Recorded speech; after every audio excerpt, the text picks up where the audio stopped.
Shalom Bapak Ibu semuanya. Gak semangat. Shalom. Yang semangat dong. Yang di belakang boleh maju dulu yuk. Kita isi yang di depan biar kita semakin dekat. Biar enak.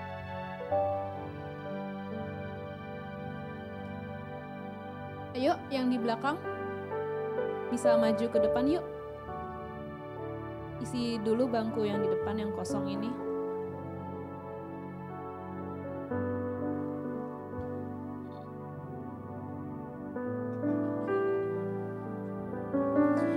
Oke, kita udah seminggu ya, udah melewati aktivitas kita selama seminggu. Sekarang kita akan di sini kita mau menyembah Tuhan, kita mau fokuskan hati kita untuk masuk hadirat Tuhan. Mari kita ambil saat teduh dulu sejenak. Kita fokuskan hati kita arahkan hati kita untuk menyembah dan memuji Tuhan.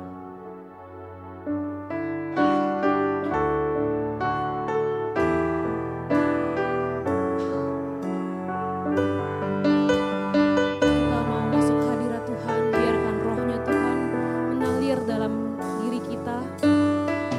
Kita bisa memuji Tuhan dengan hati yang gembira.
fokus untuk menyembah, memuji Tuhan, dan juga bisa mendengarkan firman-Mu. Terima kasih Tuhan, pakai kami supaya kami bisa menjadi alat-Mu yang lebih baik lagi. Hanya di dalam nama-Mu Tuhan Yesus, kami berdoa dan mengucap syukur. Amin. Masih semangat memuji Tuhan? Yuk, mari kita nyanyikan lagu ini bersama-sama. Kita yakin ya, kita mempunyai Allah yang menjadi sahabat kita satu-satunya. Dia menjadi sahabat kita yang sangat setia dimanapun kita berada, dia selalu ada bersama-sama dengan kita. Ada satu sobatku yang setia, tak pernah dia tinggalkan diriku. Di waktu aku susah, waktuku sendirian, dia selalu menemani diri. Ada satu sobatku yang setia, tak pernah dia tinggalkan diri kita. Tak pernah dia tinggalkan diriku. Di waktu aku susah, waktuku sendirian, dia selalu menemani diri. Namanya siapa saudara? Namanya Yesus. Namanya Yesus. Nama Yesus yang menghibur hatiku. Namanya Yesus. Namanya Yesus. Nama Yesus yang menghibur hatiku. Ada satu sobatku.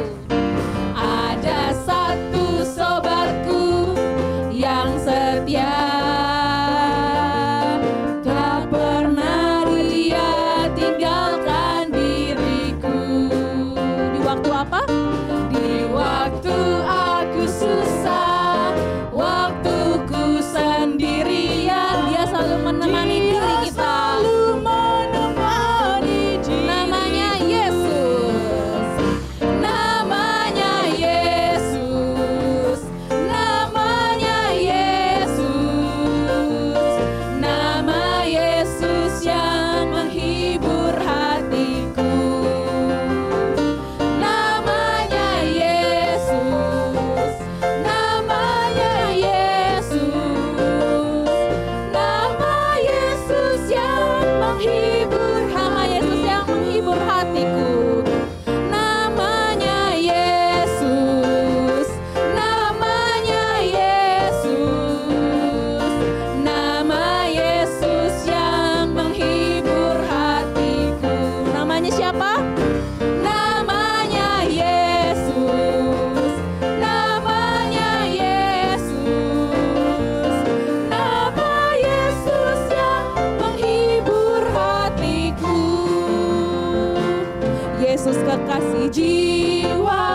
pujian, tinggikan nama. Dengan gendang kita akan puji Tuhan. Dengan gendang ku puji dengan kecapi. Oh, ku bernyanyi, haleluya, Yesus kekasih. Kita punya kekasih namanya Yesus.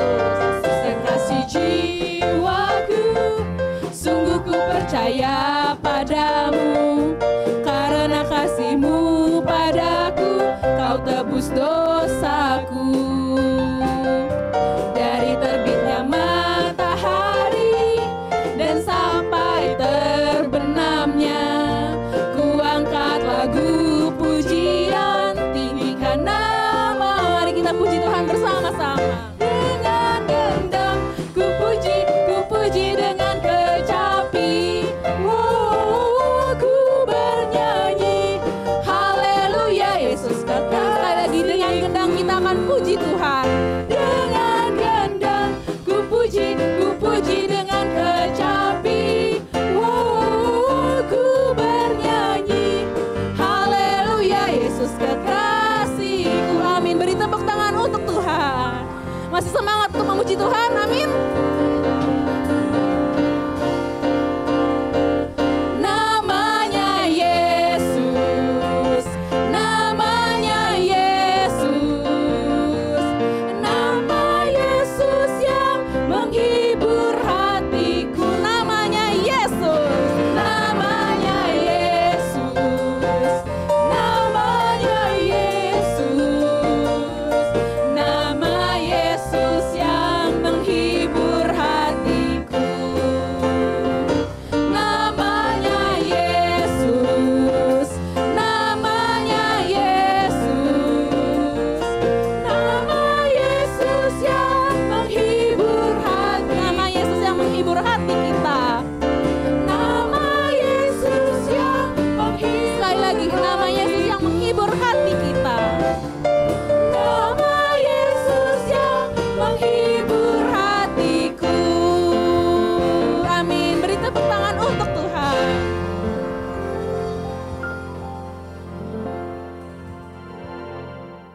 Sekarang kita akan mendengarkan firman Tuhan.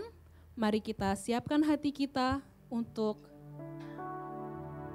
fokuskan hati kita untuk mendengarkan firman Tuhan. Karena memang hanya dekat kasih-Mu Bapa, jiwa kita akan tentram, kita akan tenang karena Tuhan begitu sangat baik untuk kita. Hanya dekat kasih-Mu Bapa, jiwaku pun tentram. Engkau menerimaku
dengan hati yang sungguh-sungguh.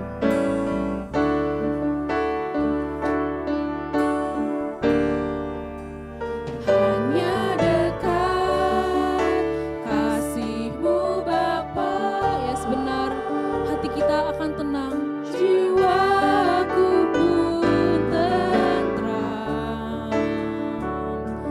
Engkau menerimaku dengan sepenuhnya. Walau melihat rupa, namun Kau memandangku sampai kedalaman hatiku. Mari kita angkat tangan kita. Terima kasih Tuhan. Inilah yang ku tahu, Kau mengenal hatiku Jauh melebihi semuanya Tuhan.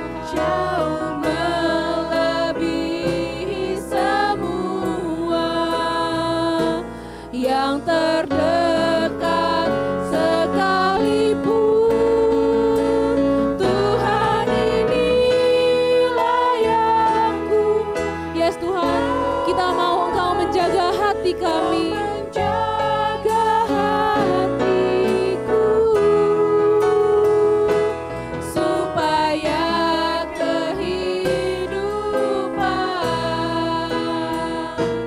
memancar senantiasa. Tuhan, inilah yang ku mau Tuhan. Tuhan, inilah yang ku tahu, Kau mengenal hatiku jauh melebihi semua yang terdekat sekalipun. Terima kasih Tuhan. Inilah yang Engkau sudah menjaga hati kami. Kau menjaga hatiku supaya kehidupan memancar senantiasa. Tuhan, inilah yang ku mau Tuhan. Tuhan, inilah yang ku mau, Kau menjaga hatiku supaya kehidupan memancar senantiasa.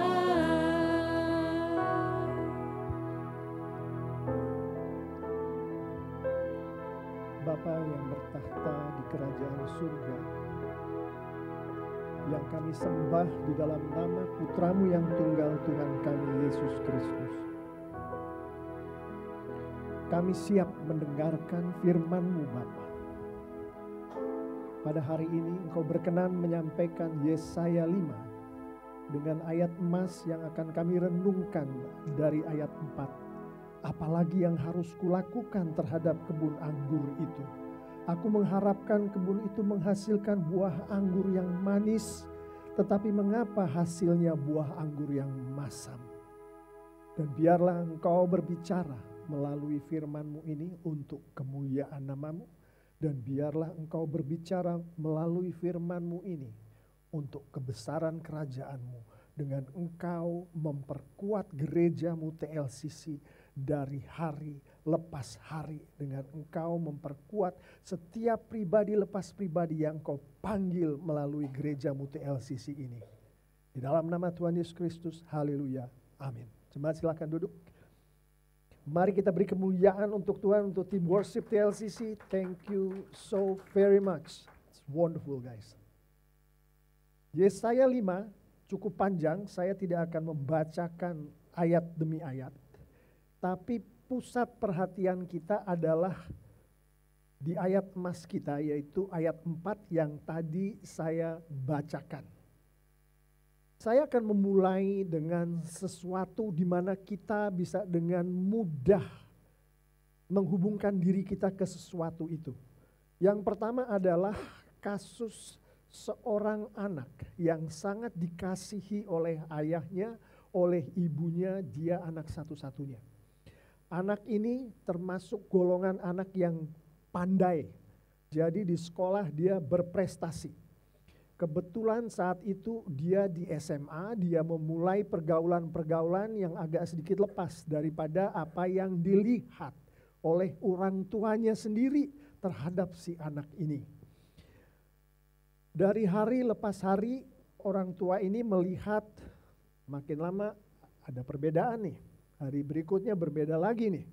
Tapi karena kasih si orang tua, ayah dan ibunya yang begitu luar biasa, tetaplah si anak ini diberikan yang terbaik. Termasuk di dalam yang terbaik itu adalah segala macam perlengkapan. Di dalam anak ini bersekolah sehingga sesuatu bisa terjadi di anak ini. Diperlukan komputer, dibelikanlah komputer. Diperlukan laptop, dibelikanlah laptop. Diperlukan HP, diperlukan masuk ke dalam kursus. Diikuti itu, kursus yang terbagus, HP yang paling modern. Dan segala macam yang diperlukan untuk si anak ini bisa berprestasi di sekolah, dipenuhilah oleh orang tuanya. Siapakah di antara kita, kalau kita berada di posisi si orang tua ini, satu semester kemudian rapot diberikan atau apalah bentuknya yang sekarang ini diberikan kepada seorang murid. Dan orang tua itu akan berkata kepada diri mereka sendiri pada saat si anak ini gagal di ujian-ujian akhirnya. Wah, anak kita ini kita sangat sayang pada dia. Gagal dia. Kita terus berikan pujian-pujian kita kepada si anak ini. Dan biarlah si anak ini melakukan apa saja yang dia pikir dia bisa merasa senang dengan apa yang dia lakukan. Meskipun dia gagal. Siapa di antara kita yang akan melakukan seperti itu ke anak kita? Kemungkinan besar tidak ada. Di tempat ini tidak ada yang melakukan seperti itu.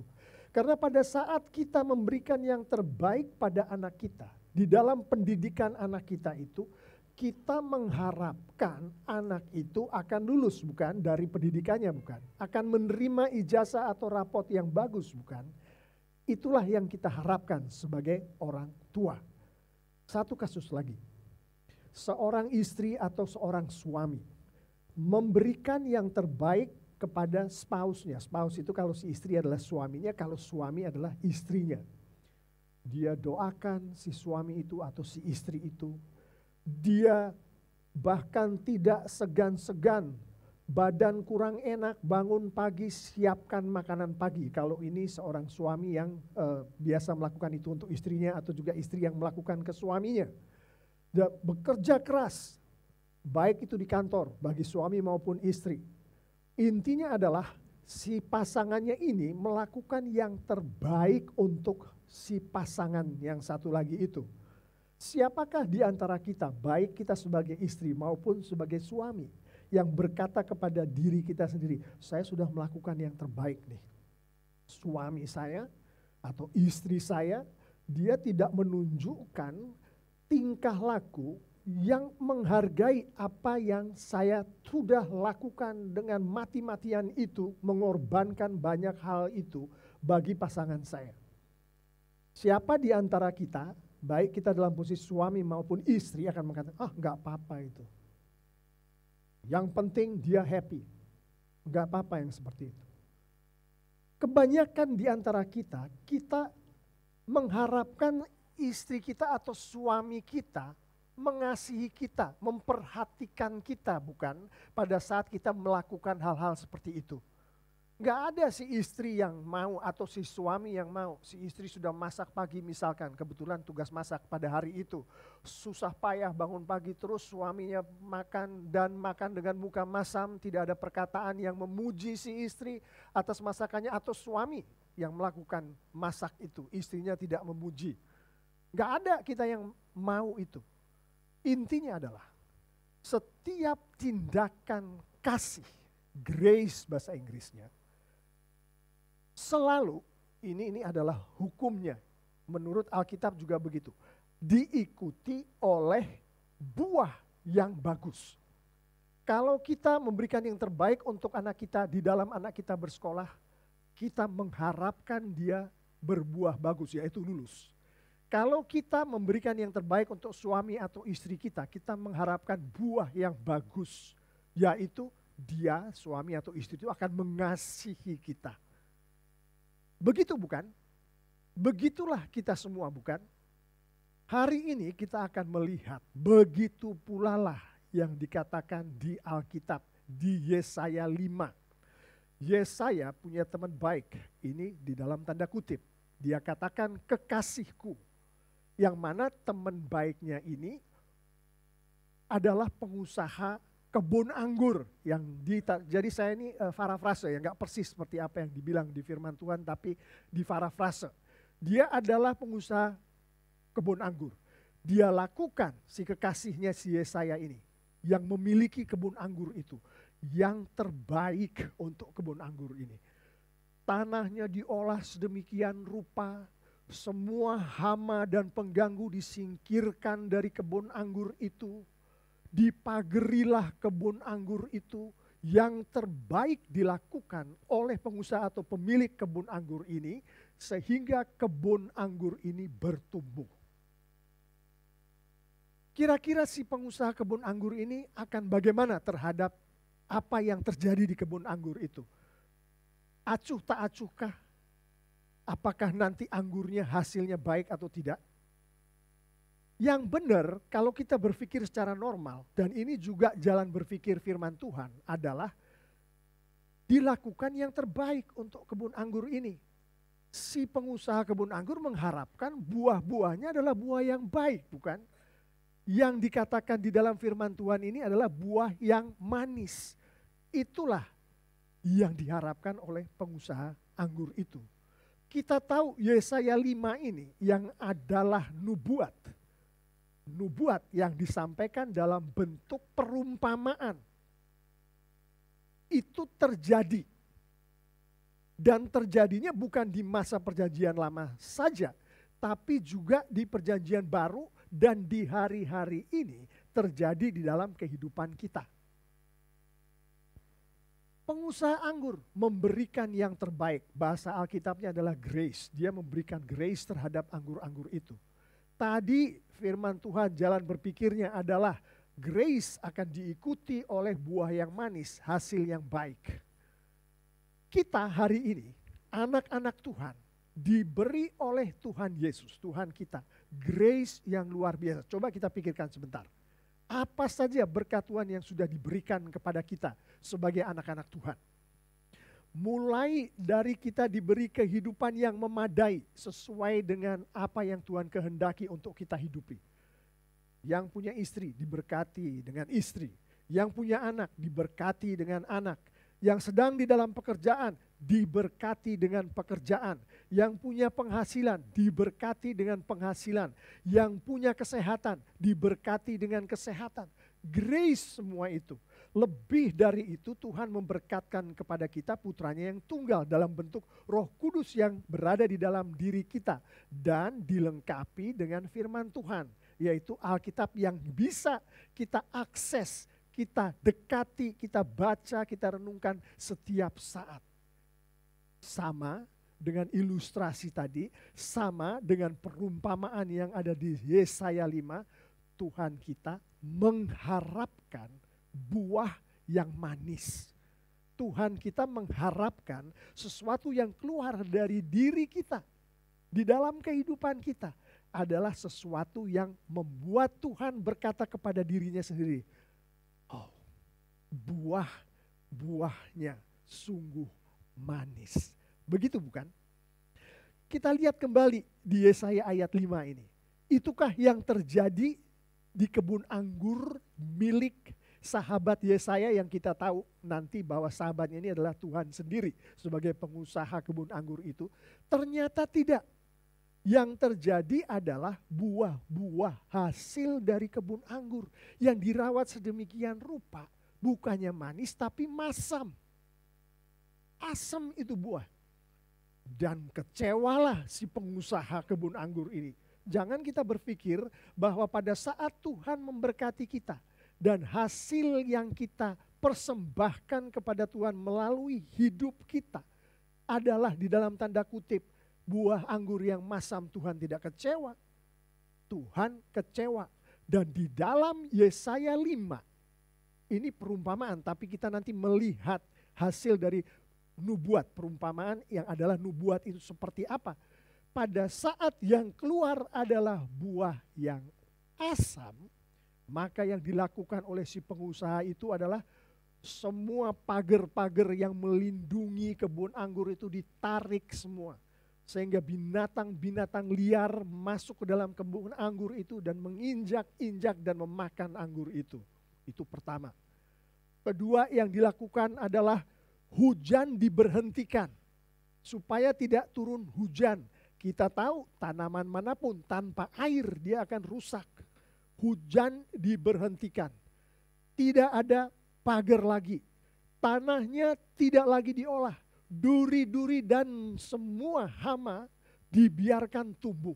Artinya karena buah yang masam itu dihancurkanlah kebun anggurnya sendiri oleh si pemilik kebun anggur. Oleh si pengusaha kebun anggur itu. Itulah yang terjadi pada bangsa Israel. Pemiliknya, pengusahanya adalah Tuhan. Kebun anggurnya adalah Israel. Yehuda secara khusus. Dan apa yang terjadi? Orang-orang Israel yang begitu diberkati oleh Tuhan dengan segala macam berkat sebagai bangsa pilihan nih orang Israel. Dia justru melakukan tindakan-tindakan yang tidak disukai oleh Tuhan.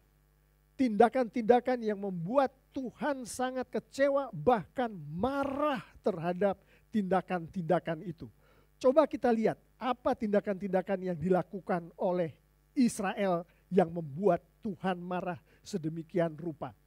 Bangsa yang sudah menerima grace, kasih karunia yang begitu luar biasa. Tuhan mengharapkan kasih karunia itu akan memproduksi keadilan. Tuhan mengharapkan kasih karunia-Nya akan memproduksi kebenaran di dalam kehidupan bangsanya, bangsa Israel. Tapi hasil yang Tuhan peroleh adalah kekejaman serta pertumpahan darah yang terjadi di dalam bangsanya itu. Yang Tuhan peroleh adalah penderitaan orang-orang yang ditindas oleh satu sama lain. Jadi sesama bangsa pilihan Tuhan menindas satu sama lain. Itu adalah hasilnya. Dan tentunya kalau kita berbicara ke orang-orang Israel pada saat itu, orang-orang Israel itu akan bilang, oh enggak Tuhan, saya enggak melakukan itu, Tuhan salah, ngelihatnya salah, saya enggak melakukan itu. Seperti juga seorang istri yang menegur suaminya yang tidak memberikan perhatian kepada istrinya, setelah istrinya bekerja keras merawat suaminya, suaminya akan bilang, oh enggak mami, aku cinta pada mami. Tapi Tuhan bilang, loh kok kenyataannya kehidupan kamu itu dipenuhi dengan keserakahan. Kenyataannya kehidupan kamu itu dipenuhi dengan pementingan diri sendiri. Kenyataannya kehidupan kamu itu dipenuhi dengan perilaku yang tidak terkontrol.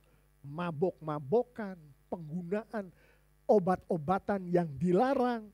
Kenyataannya kehidupan kamu itu adalah kehidupan yang mencemoohkan aku, mencemoohkan Tuhan. Kenyataannya kehidupan kamu itu adalah kehidupan yang penuh dengan manipulasi dan pemutarbalikan, termasuk melunakkan perintah-perintahku. Kenyataannya kehidupan kamu adalah kehidupan yang penuh kesombongan. Itulah yang Tuhan lihat dari umatnya, bangsa Israel. Istri kita sebagai contoh tadi, suaminya bilang, enggak kok mami, aku menghargai apa yang mami lakukan terhadap aku. Enggak kok papi, aku menghargai apa yang papi lakukan terhadap aku. Si istri bilang, loh tapi kenyataannya kamu kok kalau pulang ke rumah jam 12 malam, aku sudah nungguin kamu lengkap dengan makan malam. Tapi papi, kenyataannya kenapa papi selalu marah-marah kalau papi pulang kantor ke aku.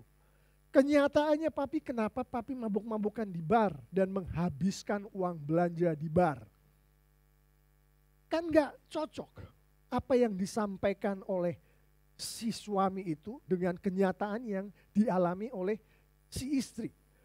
Akibat daripada itu, marahlah Tuhan, dan yang dilakukan Tuhan terhadap umatnya sendiri ini, umat pilihannya sendiri ini. Kalau kita hari ini adalah umatnya sendiri di TLCC ini. Yang dilakukan adalah, saya ini ambil semua yang saya bilang ini dari Yesaya yang pasal 5 itu. Yang dilakukan oleh Tuhan karena tadi buah anggur yang masam tadi, kerusakan-kerusakan yang dilakukan tadi oleh orang-orangnya, orang-orang Israel adalah Tuhan membuat bangsanya sendiri terlantar. Tuhan membuat bangsanya sendiri mati kelaparan, mati kehausan. Tuhan membukakan pintu neraka yang menganga mulutnya untuk menantikan bangsanya sendiri, orang-orang Israel yang dimaksud. Tuhan menindak bangsanya sendiri karena dia kecewa akan buah yang masam tadi. Seperti Tuhan melenyapkan jerami dengan api yang menyala-nyala.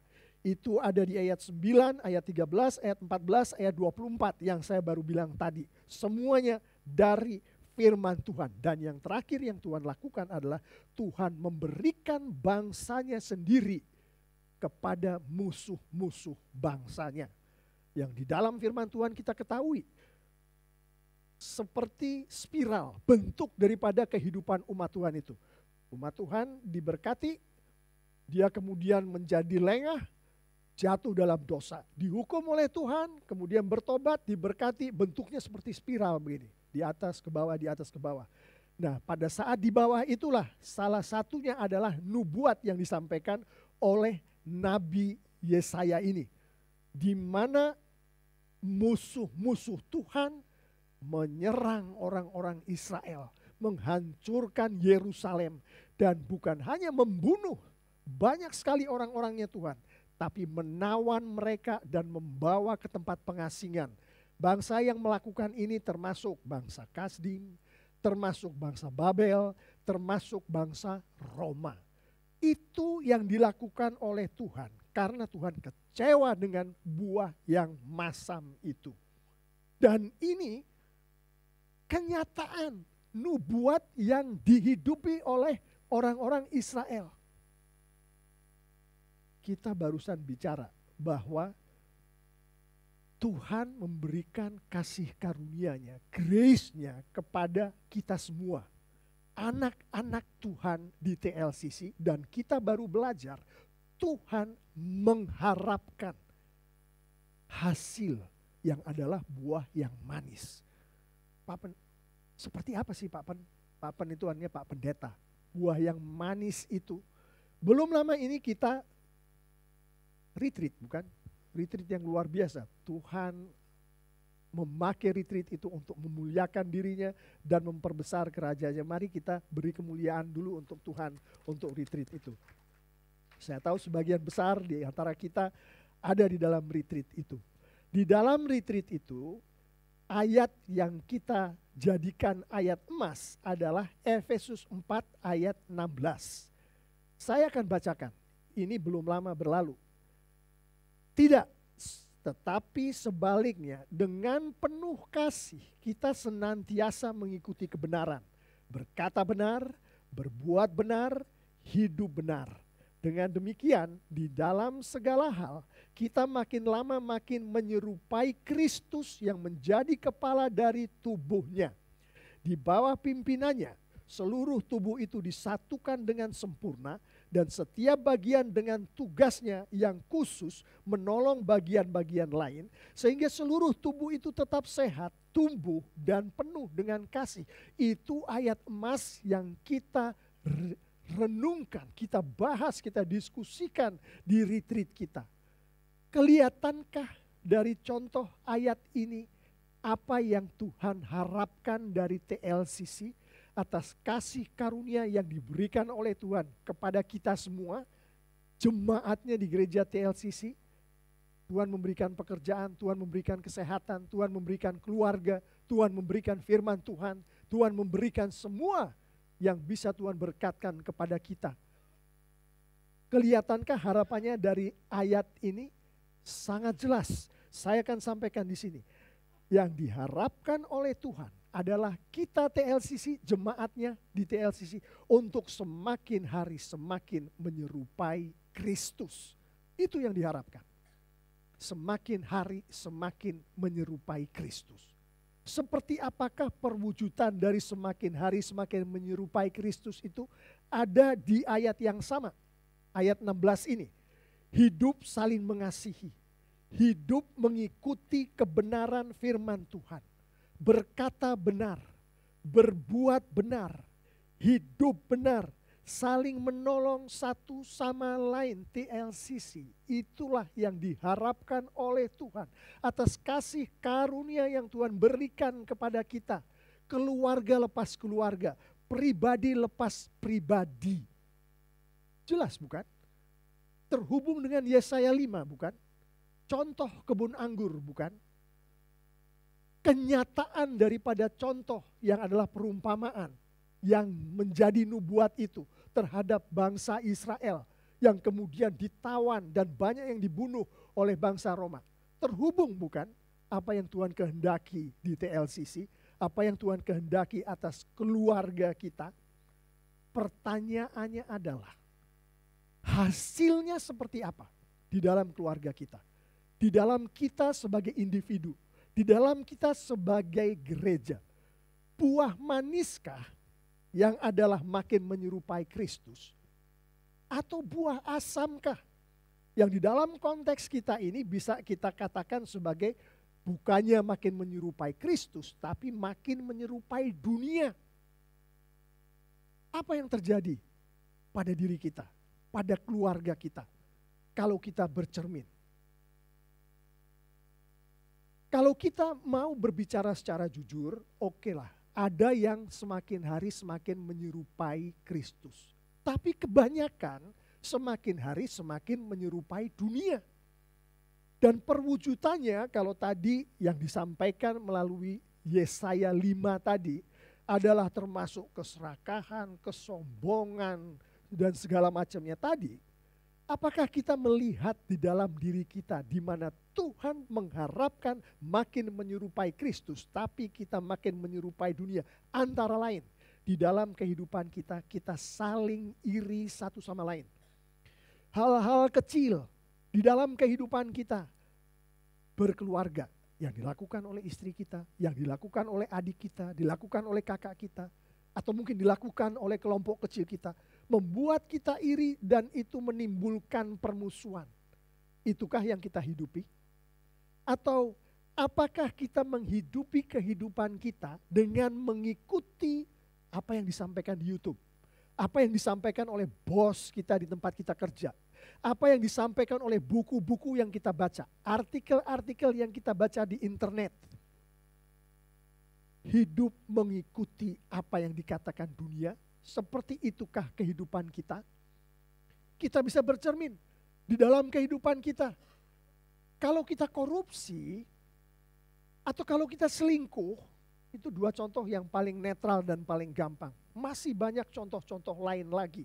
Itu adalah akibat dari kita mengikuti apa yang dikatakan dunia. Coba kita pikirkan. Orang korupsi kan biasanya karena tetangga ini punya sesuatu yang lebih. Orang-orang dunia katakan pendidikan kamu lebih bagus dari dia. Dia bisa begitu, kamu pasti juga bisa. Ternyata dia nggak bisa melakukan itu dengan secara jujur. Lakukanlah dia dengan tidak jujur, termasuk korupsi. Kita juga perhatikan diri kita, apakah pada saat kita berkata-kata kepada istri kita, kepada anak kita, kepada teman-teman kita, kita berkata-kata tanpa memikirkan perasaan istri kita sendiri, anak kita sendiri, orang lain di mana kita berkata-kata dengan orang itu. Juga kita bisa melihat pada saat kita bertindak, apakah tindakan yang kita lakukan itu adalah untuk kepentingan diri kita sendiri, di dalam tanda kutip semau gue, tanpa memikirkan orang lain, apakah dia dirugikan atau tidak. Atau kita juga bisa memikirkan apakah kehidupan kita ini menyusahkan orang lain atau tidak, menjadi beban bagi orang lain atau tidak. Kebiasaan-kebiasaan kita ini menjadi batu sandungan bagi istri kita, bagi suami kita, bagi anak kita, atau tidak. Atau kita juga bisa memikirkan apakah kita ini terhadap tetangga, terhadap teman kita sendiri, bahkan ada yang terhadap istri atau suami atau anak sendiri, mau saling menolong satu sama lain atau tidak. Itu kan hasil tadi yang dibicarakan di Yesaya 5 tadi, yang dicontohkan nubuat yang menjadi kenyataan bagi bangsa Israel tadi, yaitu buah anggur yang masam tadi, yaitu keserakahan, kekacauan tadi. Hidup saling iri dan bermusuhan. Hidup mengikuti apa kata dunia, berkata tanpa memikirkan perasaan orang lain, berbuat semau gue, hidup menyusahkan orang lain, tidak mau saling menolong satu sama lain. Kalau itu kehidupan kita, Yesaya 5 dengan jelas tadi si pengusaha kebun bertanya kepada orang-orangnya sendiri, yaitu bangsa Israel. Lo mau gue bikin apa ke lo? Itu yang Tuhan tanyakan. Dan tanpa menunggu jawaban dari bangsanya, dari orang-orang Israel itu, di ayat di Yesaya 5 ini dikatakan Tuhan langsung ambil pagarnya. Tuhan langsung biarkan itu tanah, sehingga binatang-binatang liar menghancurkan kebun itu. Sehingga tanaman-tanaman di situ mati satu demi satu. Bahkan Tuhan tidak menurunkan hujan sehingga akhirnya matilah tanaman itu. Jemaatku di TLCC, engkau hidup saling iri dan bermusuhan. Engkau hidup mengikuti apa kata dunia, lo hidup semau lo sendiri, lo tidak peduli pada orang lain, lo menyusahkan orang lain. Apa yang lo mau gua bikin, kan begitu? Apa yang mau? Yang kita mau Tuhan kita bikin ke kita atas apa yang kita lakukan tadi. Ini pertanyaan hanya kita masing-masing yang bisa menjawab. Karena pada saat kita memperlakukan istri kita, memperlakukan suami kita, memperlakukan anak kita, kemungkinan besar orang-orang lain tidak ada yang tahu. Iya kan? Kita hanya bisa jawab itu sendiri. Pada saat kita korupsi, pada saat kita berpikir untuk melakukan hal yang tidak benar menurut firman Tuhan, hanya kita yang tahu. Dan Tuhan yang Maha Tahu katakan itu adalah buah anggur yang masam. Apa yang kita mau dari Tuhan? Pertanyaan yang sulit, bukan? Pendeta harus datang dengan jawaban, bukan? Kalau enggak jemaat pulang terbebani dan marah-marah enggak mau kembali lagi ke gereja, bukan? Jadi harus dicari jawabannya, dan jawabannya harus kita temui di firman Tuhan, khususnya Yeremia, khususnya Yesaya 5. Yang mana kalau kita baca Yesaya 5, di situ Tuhan tidak berbicara mengenai jawaban dari masalah itu.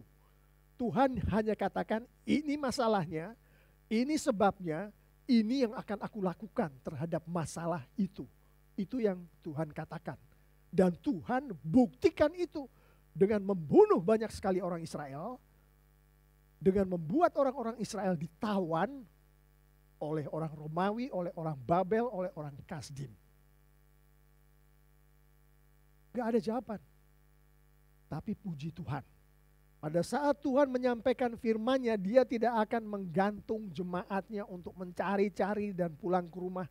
Jawaban itu Bapak Ibu, saudara-saudari yang sangat dikasihi Tuhan Yesus,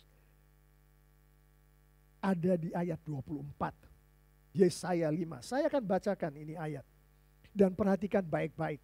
Untuk kita yang mau mengakui secara jujur bahwa di dalam kehidupan kita itu kita seringkali tidak mau menolong bahkan istri atau suami kita sendiri. Seringkali kita tidak mau mengikuti kebenaran firman Tuhan tapi mengikuti apa yang dunia katakan. Ini jawaban adalah penting untuk kita. Firman Tuhan mengatakan, sebab itu seperti lidah api memakan jerami dan seperti rumput kering habis lenyap dalam nyala api. Tuhan berkata di dalam kemarahannya, demikian akar-akar mereka akan menjadi busuk dan kuntumnya akan berterbangan seperti abu. Oleh karena mereka telah menolak pengajaran Tuhan semesta alam dan menista firman yang maha kudus Allah Israel. Di dalam ayat ini kita melihat akar dari kemarahan Tuhan, yaitu bangsanya sendiri menolak pengajaran Tuhan. Bangsanya sendiri menista firman Tuhan. Buah anggur yang masam tadi, kehidupan yang semakin menyerupai dunia tadi bagi kita, yang perwujudannya adalah kita tidak saling mengasihi. Kita saling iri dan bermusuhan. Kita mengikuti apa kata dunia. Kita hidup semau kita sendiri, menyusahkan orang lain, tidak peduli dengan orang lain, gak mau bantu orang lain. Akarnya adalah karena kita, seperti yang dikatakan di ayat 24, tidak menghormati ajaran Tuhan. Kita melecehkan firman Tuhan. Kita tahu, kita kagak peduli. Kita ngerti, kita sengaja tidak ikuti. Di dalam Yesaya 5, Tuhan tunjukkan, aku hancurkan itu orang. Kita gak mau bukan? Di Yesaya 5, kenyataan, nubuat itu terjadi di dalam kehidupan bangsa Israel. Kita tidak mau itu terjadi di TLCC, amin. Gak mau terjadi di keluarga kita, gak mau terjadi di diri kita. Jadi dengarkan ayat 24 itu. Pada saat firman Tuhan yang selalu tersedia bagi kita ada di depan kita dan Tuhan berkatkan kepada kita, maka bergumulah setiap hari dengan firman ini. Bacalah, mengertilah dengan segala macam cara. Tentunya semua itu di atas doa yang kita panjatkan kehadirat Tuhan. Agar Roh Kudus Tuhan membimbing dan mengurapi kita pada saat kita bergumul dengan firman Tuhan. Perwujudannya kita baca firman Tuhan. Kita diskusikan firman Tuhan. Termasuk di dalam diskusi ini yang penting adalah didiskusikan di dalam tubuh Yesus. Kita punya care group, kita punya altar keluarga. Di situ kita diskusikan firman Tuhan. Di situ kita saling menegur satu sama lain. Apakah kamu melecehkan firman Tuhan yang kamu mengerti dan kamu diskusikan tadi di dalam bentuk pertanggungan jawab. Tidak ada satu anak Tuhan sekalipun, gak ada ini, yang baca firman Tuhan dan melakukan firman Tuhan tanpa adanya kontrol daripada sesama anak Tuhan yang lain. Harus diingatkan, harus ditegur kalau melakukan kesalahan. Kalau kita hanya single fighter, pokoknya yang penting aku baca dan aku mengerti dan menurut aku lakukan. Tapi gak ada orang lain yang melihat, yang mengontrol, yang mendoakan, yang menggiring berdasarkan firman Tuhan dan bimbingan Roh Kudus ini. Bukan begitu cara kerja Alkitab. Dan Bapak Ibu Saudara-saudari yang sangat dikasihi Tuhan Yesus. Di Yesaya 5 tidak terjadi. Mereka banyak yang mati. Mereka ditawan oleh bangsa Romawi. Hari ini kita berdoa supaya pada saat kita menghormati, menghidupi firman Tuhan atas bimbingan dari Roh Kudus, maka harapan dari Tuhan kita yang memberkati kita, jemaatnya di TLCC akan sama dengan hasil yang Tuhan lihat yang diproduksi oleh jemaatnya di TLCC. Begitu bukan? Begitu bukan dengan membaca firman Tuhan dan berada di dalam lingkungan orang-orang kudus Tuhan. Seperti care group, seperti gereja Tuhan, seperti persekutuan doa. Bahwa harapan Tuhan itu Tuhan akan melihatnya di dalam kehidupan kita. Jadi kesimpulan yang adalah penerapan untuk kita semua. Setiap hari pada saat kita bersama-sama dengan keluarga kita atau kita sedang bersaat teduh sendiri. Lihatlah firman Tuhan atau apa yang sedang kita uraikan bersama-sama ini sebagai cermin.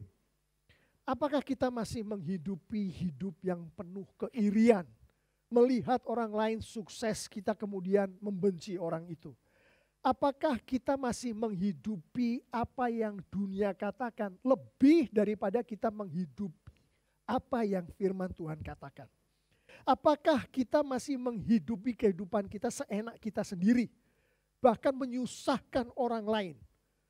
Bahkan tidak mau saling menolong satu sama lain. Kalau kita bercermin dan kita jujur atas apa yang kita lihat di cermin itu. Dan kita melihat buah itu masih masam. Maka firman Tuhan di ayat 24 tadi katakan. Kembalilah kepada perintahku. Kembalilah kepada apa yang aku katakan kepadamu melalui firmanku. Kembalilah. Anak-anakku, jemaatku, kembalilah kepada firman-Ku. Karena itulah satu-satunya jalan. Maka harapanku atasmu akan sama dengan hasil yang akan engkau tunjukkan di dalam kehidupanmu sebagai jemaat-Ku. Amin. Mari kita bangkit berdiri.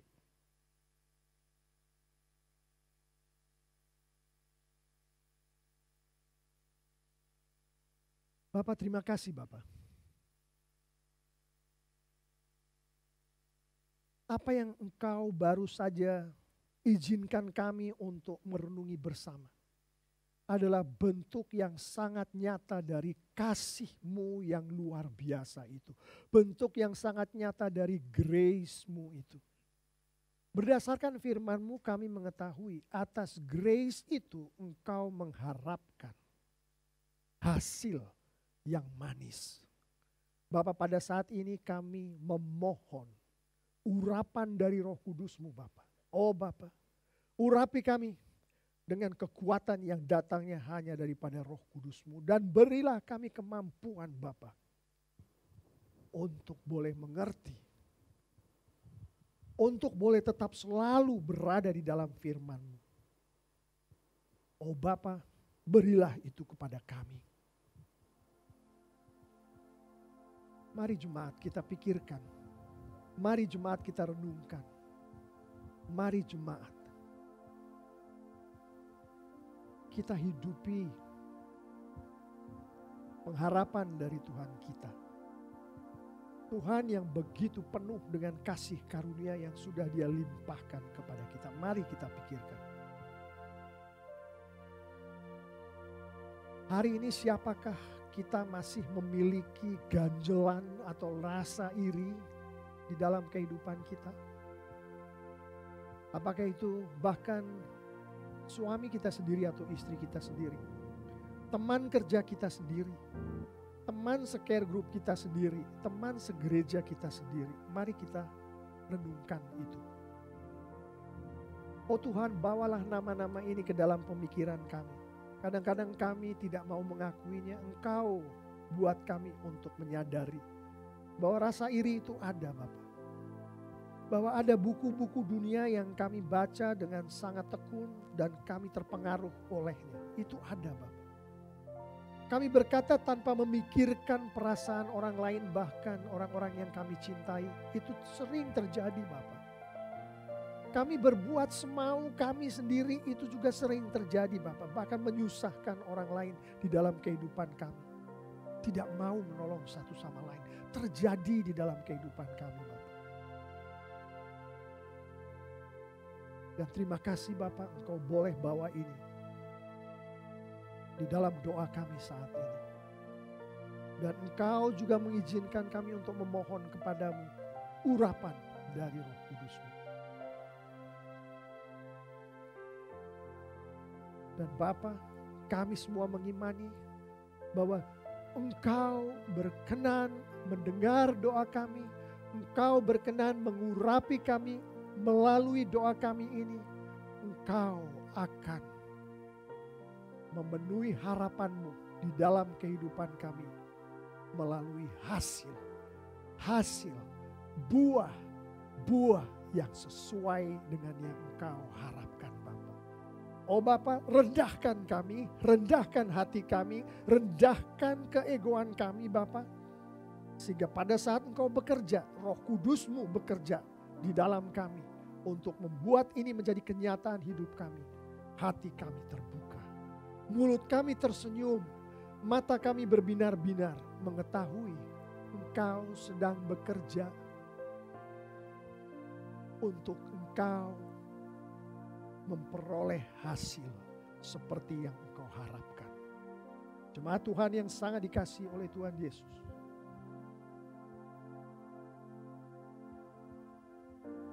jemaat Tuhan yang begitu dicintai oleh Tuhan Yesus. Tuhan Yesus memiliki harapan. Tuhan Yesus menghendaki hasil yang adalah buah yang manis. Mari kita beramai-ramai atas urapan dari Roh Kudus Tuhan. Untuk tidak memberikan buah yang masam itu. Untuk tidak mengecewakan Tuhan kita itu. Mari kita bersama-sama semakin hari TLCC semakin menyerupai Kristus. Mari TLCC kita hidup saling mengasihi lebih banyak lagi. Mengikuti kebenaran firman Tuhan lebih banyak lagi. Berkata, berbuat dan hidup benar lebih banyak lagi. Saling menolong satu sama lain lebih banyak lagi untuk kemuliaan Tuhan kita, Yesus Kristus. Di dalam namanya, di dalam nama Yesus Kristus, haleluya, amin. Mari kita responi firman Tuhan. Kita mau lebih mengasihi Yesus lagi. Kita mau mengikuti Yesus, kita mau menjadi hambanya yang setia. Mari kita nyanyikan lagu ini bersama-sama. Semua karena anugerah. Semua karena anugerah-Mu hari ini ada. Bukan karena kuat kita Tuhan, Bukan karena kuatku, namun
itu